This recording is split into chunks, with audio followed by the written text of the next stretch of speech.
विचार के साथ 6 बजे ही दफ्तर बंद कर बाहर निकला कि फासिला को इस बारे में बताना है। बाहर पोर्च में पहुंचने पर उसने सिडोनियो को दौड़ते हुए आते देखा। सीनियर मंडाल के पास कोई खून से लथपथ पड़ा है, लगता है कोई स्त्री है, साथ में एक बच्चा भी है। सिडोनियो हाँफने लगा था। किसी से स्ट्रेचर लेकर आने के लिए कहो। जेम्स अपनी थकान और सिर दर्द सब कुछ भूल गया। सिडोनियो आपातकालीन विभाग की ओर दौड़ा। नहीं सीनियर, यहाँ कोई परिचक नहीं आया है, पारी बदलने का समय है। अपने हाथों स्ट्रेचर पकड़े सिडोनियो वापस आया। चलो हम ही लेकर चले आते हैं। सिडोनियो को लेकर जेम्स बाहर की ओर दौड़ पड़ा। वह करुण दृश्य हृदय विदारक था। वहां खून से लथपथ एक स्त्री पड़ी थी। उसका पूरा शरीर चोटिल था। वह होश में थी किंतु बात नहीं कर पा रही थी। साथ में 2-3 साल का एक बच्चा भी था। वह गंदगी में पड़ा हुआ था। जेम्स को समझ में आ गया कि शरीर पर मिले चोट और कमजोरी के कारण उसकी स्थिति बहुत गंभीर है। कॉलेरा से पीड़ित होने से कमजोर हो जाने के कारण बच्चा नीम बेहोशी में था। नाव चलाने वालों ने बताया यह स्त्री और बच्चा लिकुनुमा गांव में से हैं। वह अपने बच्चे के साथ क्यूलिमानी के अस्पताल जाने के लिए आ रही थी, किंतु नदी के मार्ग पर दरियाई घोड़े ने उस पर हमला कर दिया था। 2 ग्रामीणों ने बहुत कोशिश करके उन दोनों को बचाया था और दोनों को एक नाव में क्यूलिमानी भिजवाया था, किंतु नाव वाले ने उसे लूटकर उन्हें वहीं पर छोड़कर वापस चले गए थे। नाव वालों से बात करते समय गांव वाले ने अपेक्षा की कि उन्होंने एक स्त्री को उठाकर स्ट्रेचर पर रखा। क्या हुआ सीनियर, क्या हुआ? फासिला हाँफते हुए दौड़कर आई। बात पूरी होने से पहले ही उसने झटपट गंदगी में पड़े बच्चे को अपनी गोद में उठा लिया। घायल स्त्री को स्ट्रेचर पर लेकर जेम्स और सिडोनियो के अस्पताल पहुंचने से पहले ही फासिला बच्चे को लेकर अस्पताल पहुंच चुकी थी। खबर पाकर डॉक्टर कार्लोस और अन्य 2 चिकित्सक भी वहां पहुंच गए। जांच करने के पश्चात डॉक्टर कार्लोस बाहर आए। खून काफी बह चुका है, उसे तुरंत ही खून चढ़ाना पड़ेगा। ओ पॉजिटिव चाहिए। मैं खून देने के लिए तैयार हूँ। जेम्स पूरे मन के साथ सामने आए। मिस्टर जेम्स, आप बहुत थके हुए लग रहे हैं। अगर आप खून देंगे तो कोई बात नहीं डॉक्टर, मुझे कोई थकावट नहीं है। देरी मत कीजिए प्लीज। फासिला का ब्लड ग्रुप भी ओ पॉजिटिव है। वह अक्सर खून देती रहती है। यदि अभी उसे पता चले तो तुरंत तैयार हो जाएगी। जेम्स ने जल्दबाजी दिखाई ताकि फासिला को पता न चले।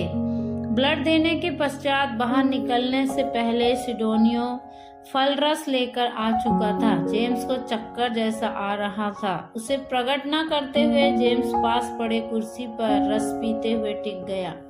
10-15 मिनट के पश्चात थकान कुछ कम हुई। सिडोनियो पास ही खड़ा था। सिडोनियो दरियाई घोड़ा घास खाने वाला प्राणी है। वह मनुष्य पर हमला नहीं कर सकता है। कुछ और हुआ होगा। जेम्स ने अपना संदेह प्रकट किया। सीनियर, आपको पता नहीं है, अफ्रीका के मगरमच्छों के बाद मनुष्यों पर आक्रमण करने में दरियाई घोड़े सबसे आगे हैं। यह सही है कि घास खाने वाला प्राणी है, परंतु बिना किसी कारण वे मनुष्यों पर आक्रमण करते हैं, सिडोनियो ने कहा। यह जानकारी जेम्स के लिए नई थी कि दरियाई घोड़ा एक आक्रमणकारी वन्य जीव है। जेम्स कुछ समय और वहां बैठे रहे। पहले से ही वह थका हारा था। खून देने के बाद वह चूसे हुए गन्ने के समान हो गया था। फिर भी उसके मन में एक प्रकार का स्वर्गीय आनंद था। हड्डियों में टूटन नहीं है, किंतु हाथ, पैर और पीठ आदि पर गहरे घाव हैं। 50 से अधिक टाँके लगाने पड़ेंगे। उसका बचना आश्चर्यजनक है। बाहर आते हुए डॉक्टर कार्लोस ने कहा। उसका घर पैदल चलने की दूरी पर था, किंतु उसकी थकान को देखकर सिडोनियो ने लैब से गाड़ी निकाला और जेम्स को घर पहुंचाया। तब तक प्रभात की किरणें फूट चुकी थी। उसे नहाने या भोजन करने की सुध नहीं रही। शरीर का एक एक जोड़ दर्द कर रहा था। उसे लगा कि दर्द के कारण सिर फट जाएगा। हाथ पैर कमजोर पड़ रहे हैं। कठिन परिश्रम, देर रात तक जागना, समय असमय भोजन करना, इन सब के अलावा उस दिन की व्यस्तता, दौड़ भाग, रक्तदान, सब कुछ सह न पाने के कारण उसका शरीर कांपने लगा। उसने बिस्तर के पास घुटने टेका और सिर झुकाकर मौन होकर वह कहने लगा, स्वामी, मैं निकम्मा दास हूँ। जो मुझे करना चाहिए वही मैंने किया है। उसकी आंखों से आंसू निकलकर बिस्तर को भिगो रहे थे। पाठ 41। घर से पत्र। लिफाफे के ऊपर हस्तलिपि देखकर जेम्स समझ गया कि जोस का पत्र है। कुर्सी पर बैठकर जेम्स ने लिफाफा खोला। अति प्रिय जेम्स भैया, यीशु के नाम में प्रणाम। परीक्षा की आपाधाही में पत्र लिखने में देरी हो गई। परमेश्वर की दया से परीक्षा आसान थी। अफ्रीका में क्या हाल चाल है, यह जानकर परमेश्वर की स्तुति करता हूँ कि वहाँ महामारी थम गई है। हम लोगों ने सेमिनारी में इस विषय के लिए उपवास के साथ प्रार्थना किया था। परमेश्वर ने अपनी अनेक संतानों की प्रार्थना सुनकर उस देश पर और वहाँ के आश्रयहीन वासियों पर करुणा किया है। मैं जानता हूँ कि पिछले कुछ महीनों में आप भी काफी व्यस्त रहे हैं। बाइबिल तो हमें सिखाती है कि जो कंगालों पर अनुग्रह करता है वह परमेश्वर को उधार देता है। इसलिए निश्चय ही परमेश्वर आपके और आपके मित्रों के द्वारा उन आश्रयहीन लोगों के लिए किए गए कार्यों का प्रतिफल देगा। मैं इस बात के लिए भी परमेश्वर का धन्यवाद करता हूँ कि उस महामारी के दौरान भी परमेश्वर ने आप लोगों को संभाला। और वहाँ क्या हाल चाल है, वहाँ की भाषा तो आपने सीख ही ली होगी। आप जब भी आएंगे तो पुर्तगाली गीतों का कैसेट या सीडी लेकर आइएगा। परमेश्वर की दया से यहाँ पर सब ठीक है। परीक्षा समाप्त हो जाने के कारण मैं कुछ सप्ताह से घर में था। बड़े आनंद के साथ यह सुसमाचार देता हूँ कि कलीसिया में काफी परिवर्तन दिख रहा है। कुछ सप्ताह पूर्व पास्टर ने अपने एक मित्र को बुलवाया था जो एक बहुत अच्छे प्रचारक भी हैं। वह भारतीय नौसेना में युद्ध के जहाजों का डिजाइन तैयार करने वाले एक कुशल वैज्ञानिक थे, किंतु सुसमाचार की सेवा के लिए अपनी नौकरी से इस्तीफा देकर वह परमेश्वर के वचन की सेवा कर रहे हैं। उनके प्रचार से कलीसिया में बहुत प्रभाव दिखाई दे रहा है। उनके संदेश का मुख्य विषय इब्रानियों 13:10 में वर्णित संपूर्ण समर्पण था, जिसमें लिखा गया है कि हमारी एक ऐसी वेदी है जिस पर से खाने का अधिकार उन लोगों को नहीं जो तंबू की सेवा नहीं करते हैं। इस संसार में कुछ भी शाश्वत नहीं है, किंतु धन्य है वे जो स्थिर रहने वाले स्वर्गीय नगर की बाट जोहते हैं, उसके लिए परिश्रम करते हैं। ऐसे लोग व्यक्तियों को मूर्ख और पागल कह सकते हैं जो सुसमाचार प्रचार, मिशनरी कार्यों और दुखियों के आंसू पोंछने के लिए निकल पड़ते हैं। किंतु एक दिन संसार जान लेगा कि वह मार्ग ही सही था जिसका चुनाव उन्होंने किया था। स्वर्गीय सिंहासन के सम्मुख पुस्तकें खुलेंगी और प्रतिफल दिया जाएगा। उस दिन संसार देखेगा कि उसके तेज के सामने वे मूर्ख और पागल और परमेश्वर के द्वारा आदर पा रहे हैं। उस सामर्थी संदेश से कलीसिया में बड़ा भारी परिवर्तन आया। संदेश के बाद जब आत्मसमर्पण के लिए समय दिया गया तो 20 से अधिक लोग सुसमाचार और मिशनरी कार्यों के लिए अपना समर्पण कर उठ खड़े हुए। डॉक्टर एलसी के बेटे ने एमबीबीएस के पश्चात ओडिशा में मिशनरी डॉक्टर के रूप में कार्य करने का निर्णय लिया। मेरी बहन जो नर्सिंग पढ़ रही है, उसने पढ़ाई के पश्चात आदिवासियों के बीच में संचालित अस्पताल में काम करने का निर्णय लिया है।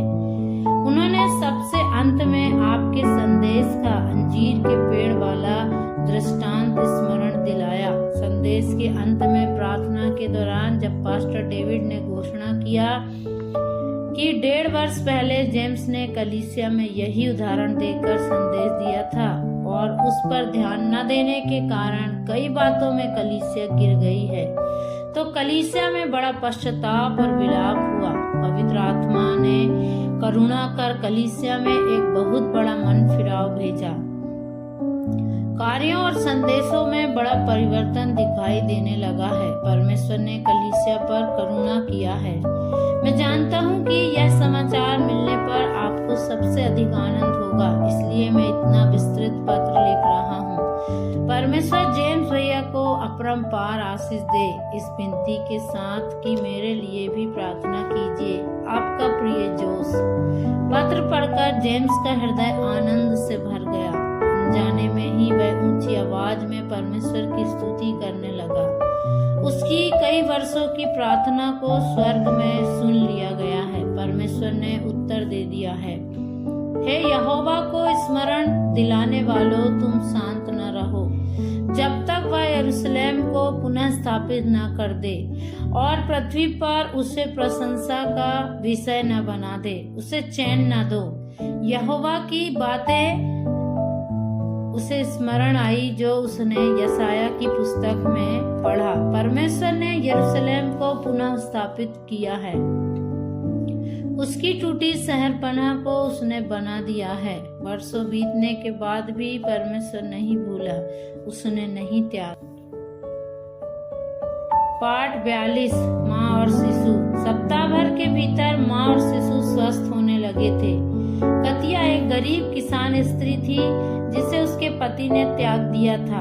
लिकू नामा गांव में भी कॉलरा फैल चुका था। चूंकि कतिया का घर और जमीन नदी से दूर कुछ अंतर की ओर था, इसलिए प्रारंभ में उस स्थान पर कॉलरा का प्रकोप नहीं था, किंतु धीरे धीरे वहां पर भी बीमारी फैलने लगी। कतिया बीमार नहीं हुई, किंतु उसकी बेटी एमिली बीमार पड़ गई। घरेलू इलाज और झाड़ फूक भी आजमाया गया, किंतु कुछ ही दिनों में एमिली की बीमारी बढ़ गई। उधारी के कुछ सिक्के लेकर जब वह अस्पताल आने के लिए नदी के पास पहुंची, तो कहीं से एक दरियाई घोड़ा उसकी ओर दौड़ते हुए आया। प्राणों की रक्षा के लिए वह बच्चे को लेकर दौड़ पड़ी, किंतु गिर पड़ी। दरियाई घोड़े को अपने बच्चे की ओर आते हुए देखकर उसने भागना चाहा, किंतु उस वहशी जानवर ने उस पर हमला कर दिया। उसकी चीख पुकार सुनकर पास ही मछली पकड़ने वाले 2 युवक दौड़कर आए। अपने चाकू उन्होंने उस पर वार किया। घायल दरियाई घोड़ा कीचल की ओर छलांग लगा गया। कतिया को केवल इतना ही याद है। अपने ऊपर बीती घटना को याद करके वह डर के मारे कांप रही थी। फासिला ने मां और बच्ची का इलाज किया, उसके घावों पर टाके लगाए, उन्हें कपड़े खरीद कर दिए। घाव सूखने लगे थे। एमिली स्वस्थ होने लगी है, किंतु बीमारी ने उसे बहुत अधिक प्रभावित कर दिया था, इसलिए बीमारी की जटिलताएं उसे परेशान कर रही थीं। पहले जो लोग बीमार होकर आए थे वे स्वस्थ होकर लौटने लगे। अपने कार्यालय की खिड़की से जेम्स स्वस्थ होने वालों को फासिला का हाथ पकड़कर धन्यवाद देते और आंखों में आंसू भरकर जाते हुए देखा। कई ग्रामीण भी जेम्स से विदा लेने आए, किंतु फासिला की जिम्मेदारी यहीं खत्म नहीं हुई थी। प्रतिदिन सुबह वह गांव जा रही है। गांव में बीमारी के साथ मेहमान बनकर आए बेरोजगारी और भूखमरी बड़ी समस्या बन गई है। सिडोनिया से जेम्स को पता चला कि जब वह गांव जाती है तो अपने साथ आटा और चावल भी लेकर जाती है। केवल नंबुतेवा में कॉलरा का प्रकोप अब भी जारी है। 2 दिन से सिडोनिया बुखार से पीड़ित है। उसके न होने के कारण जेम्स को काफी कठिनाइयों का अनुभव हुआ। सिडोनियो अब तक जेम्स का दाहिना हाथ बन चुका था, क्योंकि वह कोई भी काम बिना आलस और झिझक के कर दिया करता था, किंतु उसमें परमेश्वर के प्रति विश्वास उत्पन्न करने में वह असफल रहा था। लिब्रा ने उसमें जो जहर फैलाया था वह अब तक उस पर हावी था। फासिला, अब तुम कुछ दिन आराम करो, तुम बहुत थकी हुई हो। 2 महीनों से तुम इस प्रकार भाग दौड़ कर रही हो। जेम्स ने प्रेम पूर्वक सलाह दिया। सीनियोर, जब तक हम इस शरीर में जीवित हैं तब तक ही हम कुछ कर सकते हैं। यह शरीर छूट जाने पर कब्र में विश्राम करने के लिए काफी समय मिलता है। वह जोर जोर से हंसने लगी। जब भी उसके स्वास्थ्य या कठिनाइयों के बारे में कोई बात की जाती थी तो वह इसी प्रकार हंसकर टाल दिया करती थी। यही उसका स्वभाव था। सोमवार को मैं लिकुनुमा जा रही हूँ। 1 सप्ताह के बाद लौटूंगी। वहाँ से मुझे नबुतेवा भी जाना है। वहाँ कॉलरा का प्रकोप अब भी है। ग्लोरिया ने यथासामर्थ्य वार्ड की जिम्मेदारी उठाने का वायदा किया है और यदि कुछ बड़ी आवश्यकता पड़ी तो सीनियोर आप संभाल लेना। वह जल्दी जल्दी चलने लगी। फासिला लिकुनुमा जाने की तैयारी कर रही है। कतिया और बच्ची वापसी की तैयारी में है। उसने 1 सप्ताह तक कतिया के साथ रहने का कार्यक्रम बनाया है। इन 3 सप्ताहों में अच्छा भोजन पाकर कतिया काफी स्वस्थ दिख रही है। यद्यपि उसके घाव में अब भी दर्द होता है, किंतु उसने बच्ची के साथ वापस जाने का निर्णय लिया। जेम्स ने एक और बात जाना। इस 3 सप्ताहों के दौरान कतिया ने फासिला से यीशु के विषय में सुना और उसने यीशु को अपने जीवन का प्रभु और स्वामी स्वीकार भी किया। उसी से पता चला कि फासिला के लिकुनुमा दौरे का एक विशेष लक्ष्य है। उस गांव में मसीह कलीसिया या समूह नहीं पाया जाता है। उसका विचार है कि 1 सप्ताह के दौरे के द्वारा वह कुछ एक लोगों को मसीह की ओर आकर्षित कर सकेगी। यदि उसकी इच्छा पूरी हुई तो फासिला की योजना यह है कि कतिया के घर के सामने खड़े पेड़ के नीचे आराधना के लिए इकट्ठे होने का प्रबंध किया जाए। फासिला सोचती है कि वास्पो भाषा पर उसकी अच्छी पकड़ और कतिया का समर्थन होने के कारण यह कार्य बड़ा आसान होगा। कतिया थोड़ा बहुत पुर्तगाली भाषा जानती है। सोमवार की सुबह कतिया और एमिली जेम्स से विदा लेने आए। मुइटो ओब्रियाडो सेनियोर, मुइटो ओब्रियाडो। बहुत बहुत धन्यवाद, बहुत धन्यवाद। जेम्स के सामने कतिया सिर झुकाकर खड़ी हुई। 3 सप्ताहों में कतिया और एमिली सबके करीब आ गए थे। एमिली जेम्स के पास जाकर उसके हाथ पकड़ लिया। अपना पर्स खोलकर जेम्स ने कुछ मेडिकल्स निकाले और उसके जेब में डाल दिया। मंडाल से लिकुनुमा तक दिन में एक ही नाव चलती है। वह दोपहर बाद जाती है। एमिली को जाते हुए देखकर जेम्स दुखी हुआ।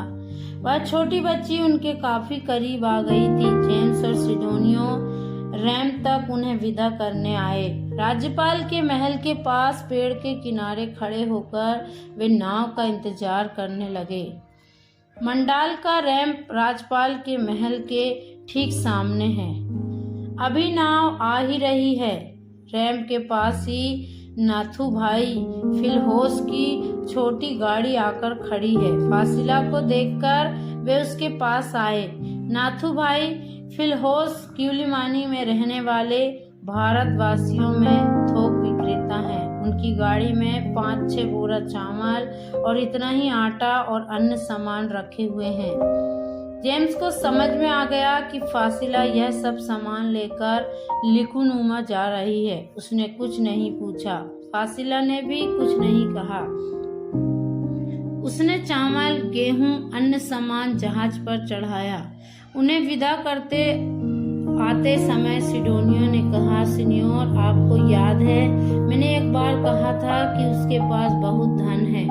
इन सब का 10,000 मेडिकल्स खर्च हो गया होगा। सिडोनियो, धन के होने से कुछ नहीं होता है। आवश्यकतामंद लोगों के लिए उसे खर्च करने का मन भी होना चाहिए, जेम्स ने कहा। वार्डों में रोगियों की संख्या में बेहद कमी हो गई थी, फिर भी बीच बीच में मरीज आ रहे हैं।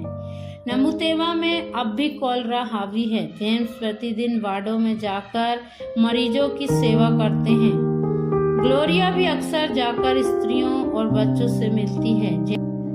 जेम्स ने ग्लोरिया में आए परिवर्तनों को देखा। अविश्वासी माता पिताओं की बेटी, यह देखकर जेम्स को आश्चर्य हुआ कि वह अब एक दृढ़ विश्वासी बन गई थी। यह जानकारी नहीं है कि फासिला ने उसे सुसमाचार सुनाया है, किंतु उसने फासिला में सुसमाचार को चलते फिरते देखा था।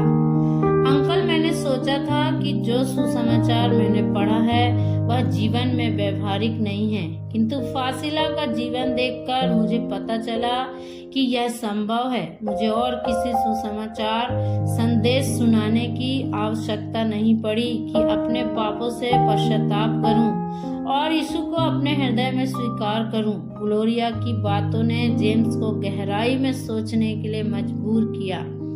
ग्लोरिया के मन फिराव से जेम्स को स्पष्ट हो गया कि असली सुसमाचार प्रचार के लिए शब्दों की अनिवार्यता नहीं है।